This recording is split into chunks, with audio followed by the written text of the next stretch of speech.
Hey, what's up guys? Radku here, back with another Yu-Gi-Oh video, and today is going to be TimeLords. Now, I used to play this deck a lot, and this deck's actually super busted. Like, it is really strong. Most decks can't get around a single Time Lord, and you have the machine cards, and I may or may not have added in a spicy little tech option, and I'll show you how it works out later. So without further ado, let's jump right into the deck. Starting things off, I play 3 copies of Sandion, the Time Lord. This card's your main boss monster, so all of them have the effect that they cannot be special summoned, then you can only control one of them. No, this is the only one that you can only control one of. And then if your opponent controls a monster, you can normal summon this card without tributing, meaning that you can set up a turn 2 board, and your opponent can't really do much unless they have any of the solemn cards. Then it cannot be destroyed by battle or card effects, and neither player takes battle damage from it. So that means that is the same with all of them. So the different thing about this one is that it inflicts 2,000 points of burn damage if it battled. So all of them have an effect where if it battled a monster, it gains a certain effect. So I'm just gonna blaze through them. So 3 copies of Sandion, really good. 3 copies of Mykion. So the only different thing about this one is that you can control multiples of it, and instead of inflicting 2,000 points of burn damage, you have your opponent's life points. Just like that, which is super busted. If you do that twice, and you use a Sandion, you instantly win the duel. So the thing is that all the Time Lords have this caveat where they are shuffled back into the deck at the end of the turn. So you need a lot of draw spells to make up for it in the deck, and I did max out on all my draw spells that I can play. So just consistency boost, and this is a busted card. This is the best Time Lord, like, bar none. I played 3 copies of Lazion, the Time Lord. Same effect. And then at the start of a battle, at the end of the battle phase, if this card battled, shuffle all your opponent's monsters or opponent's graveyard into the deck. Then once per turn, if your opponent draws a card, inflict 1,000 damage. So the thing is that a lot of times you'll go second, set up a Time Lord, use a broken effect after attacking, and then just sit on it through your opponent's turn. Because unless they negate its effects, which, I mean, is possible, but they're not activated effects, they really can't do much. So this leaves you a huge opening to just sit on a single Time Lord and have its busted effect used. Then I played 2 copies of Medion, the Time Lord. So its effect is you take no battle damage, blah blah blah, if this card battled, return as many monsters on the field as possible to the hand, and if you do, inflict 300 points of burn damage to your opponent for each card returned. That's super busted. So the thing is that I wanted to play this because it gets rid of their entire graveyard, which is basically a resource in itself. And then this gets rid of all of their field, because this is how you set up your turn 3 plays, which is really good. I played 2 copies of Zaphion, the Time Lord. If this card is sent from the field to the graveyard, you can draw 1 card. Not usually going to happen, but since it can't be destroyed by battle and card effects, so there's that. You can target one. If this card is sent from the field to the graveyard, you can draw 1 card once per turn, shuffle it back into the deck. Not as good as any of the other Time Lords, but I kind of wanted to play it at 2 because I used to play it in my old deck. I guess just nostalgia. 3 copies of Time Maiden. This is the best support card of any deck I've ever seen. Like, this is how you make a support card. If you control no monsters, you can special summon this card. This card is treated as 2 tributes for the summon of a Time Lord. You can tribute this card, add 1 Time Lord with a 0 attack from your deck to your hand, which means that you can't search Sandion, but you can search all your other ones. You can banish this card from your graveyard, special summon 1 Time Lord with 0 attack from your deck, ignoring its summoning conditions. And then you cannot special summon monsters during the turn you activate this effect. So the thing is that all the Time Lords have the effect where they can summon themselves without tributing if your opponent controls a monster. So what you're going to do is you're going to normal summon this, or you're going to activate this effect to special summon it. Then you can use the effect of tribute to add a Time Lord, maybe like Mykion. Then use its effect in the grave, then you can... So you can add it to your hand, then you can banish it from the graveyard to special summon one Time Lord, ignoring its summoning conditions. So what you're gonna do is you're gonna then you're going to try to summon it Mykion next turn, or even better, you could just banish this to summon out Mykion directly from your deck, which is super broken.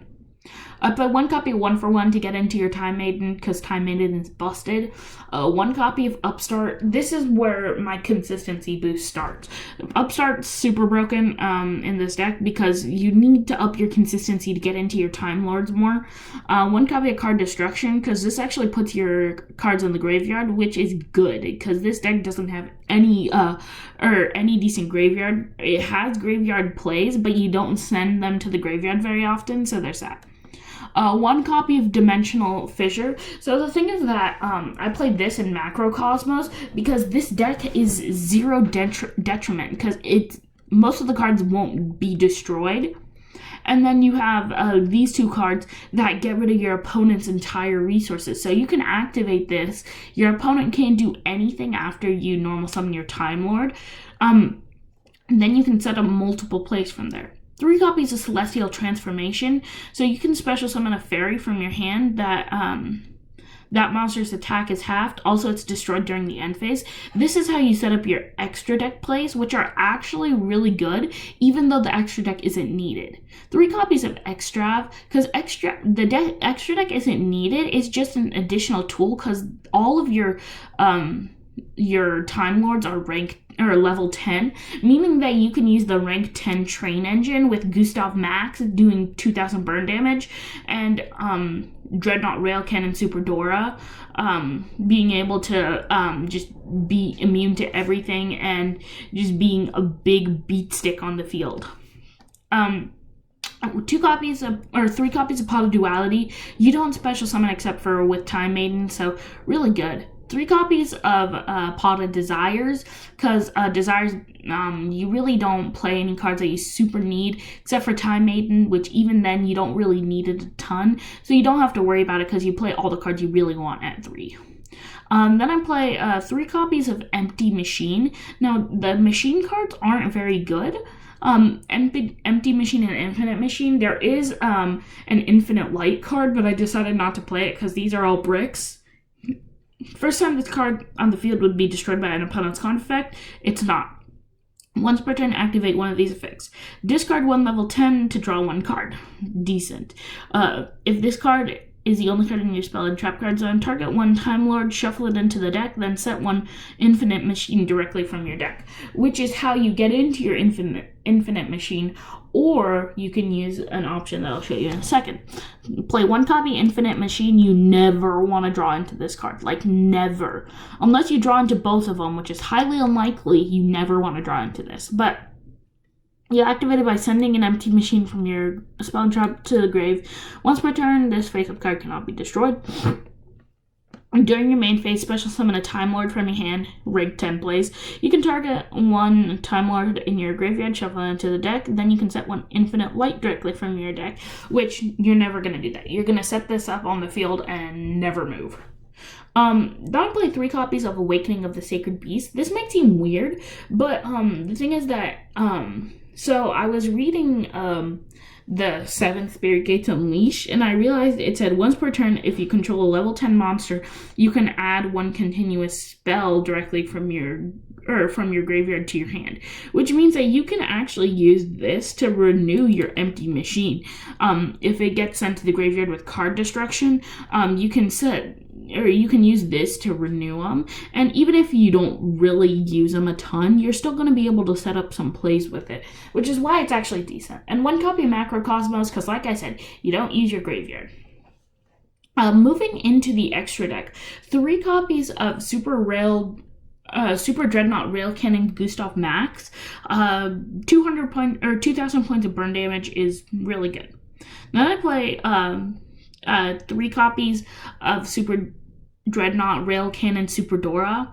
Once per turn, quick effect, you can detach one Xyz material, then target one face-up card on the field. That card is unaffected except by its own effects. So, pretty decent.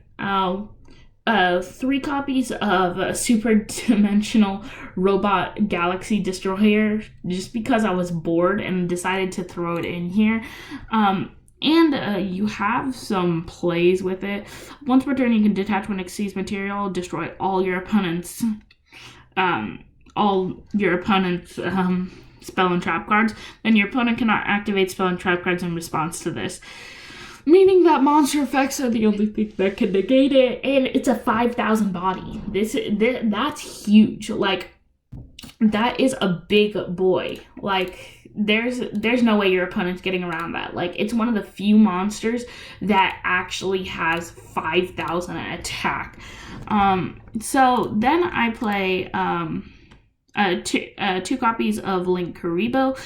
Link Karibo is actually pretty good because you have Time Maiden in this deck, and Time Maiden is actually an important card in the deck. So if you can get it into the graveyard, just to set up a one-time battle negation, it's actually pretty good.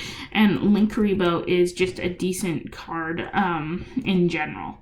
Then, as you might have seen, I just put in 3 copies of Super Dreadnought Rail Cannon Judgment Libby.